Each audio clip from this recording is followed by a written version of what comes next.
Hello दोस्तों, the Gurukul में आपका स्वागत है। दोस्तों आज हम बात करेंगे पैरामैग्नेटिक और डायमैग्नेटिक। इसमें बहुत सारा कंफ्यूजन रहता है, आज सारा क्लियर हो जाएगा।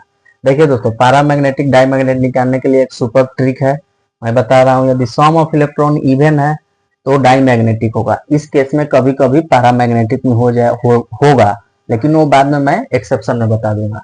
यदि सम ऑफ इलेक्ट्रॉन इवन है तो diamagnetic, sum of electron odd है तो पैरामैग्नेटिक। ये तो ऑलवेज होगा, ऑलवेज। यदि सम ऑफ इलेक्ट्रॉन जो है ऑड है तो ऑलवेज पैरामैग्नेटिक होगा, ठीक है। यदि सम ऑफ इलेक्ट्रॉन यदि 10 है और 16 है, दोनों केस में क्या है, इवन है। 10 रहेगा तो इवन, 16 रहेगा तो भी इवन। लेकिन ये एक्सेप्शन है, इस केस में क्या हो जाएगा, पैरामैग्नेटिक।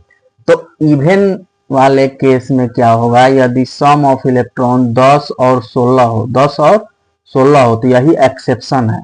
10 और 16 के केस में वो क्या हो जाएगा, पैरामैग्नेटिक होगा। ये ध्यान रखना है दोस्तों, क्या हो जाएगा, पैरामैग्नेटिक, ठीक है। बाकी इवन के केस में हमेशा डायमैग्नेटिक होगा, ऑड के केस में हमेशा पैरामैग्नेटिक होगा, ठीक है। पैरामैग्नेटिक दो केस और बताया मैं, यदि सम ऑफ इलेक्ट्रॉन 10 हो और 16 हो तो, ठीक है। एग्जांपल्स लेते हैं। सोडियम 11 है तो क्या होगा, पैरामैग्नेटिक।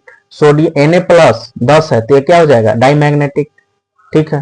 Zn2 प्लस कितना हो जाएगा, Zn का 30, 2 इलेक्ट्रॉन लॉस गेन लॉस किया तो कितना हो जाएगा, 28। तो 28 पे क्या होगा, क्या होगा बोलो दोस्तों, डायमैग्नेटिक, ठीक है।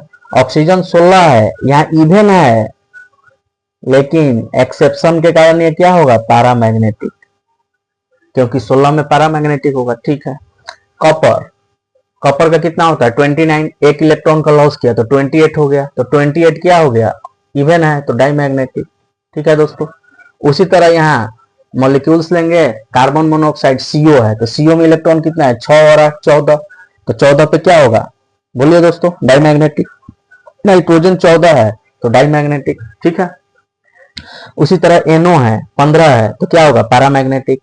MnO4 2 माइनस तो 25, 32 और 2 59 हो गया। तो 59 हो गया तो ऑड है तो हमेशा पैरामैग्नेटिक होगा। N2 माइनस कितना हो गया, 15।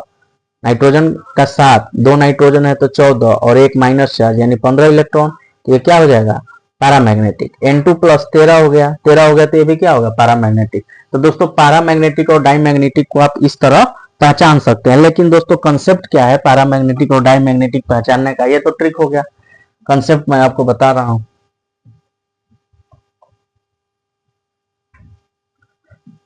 कंसेप्ट है, जैसे देखिए दोस्तों, ये सोडियम हो गया, ये हो गया सोडियम प्लस। तो सबसे पहले इसका इलेक्ट्रॉनिक कॉन्फ़िगरेशन करेंगे, 1s2 2s2 2p6 3s1, ठीक है। यहाँ पे देखिए 1s2 2s2 2p6 3s, 3s में इलेक्ट्रॉन नहीं होगा क्योंकि एक इलेक्ट्रॉन क्या कर दिया, लॉस कर दिया। यहाँ पे देखिए इसके पास कोई भी अनपेयर्ड इलेक्ट्रॉन नहीं है, नो अनपेयर्ड इलेक्ट्रॉन।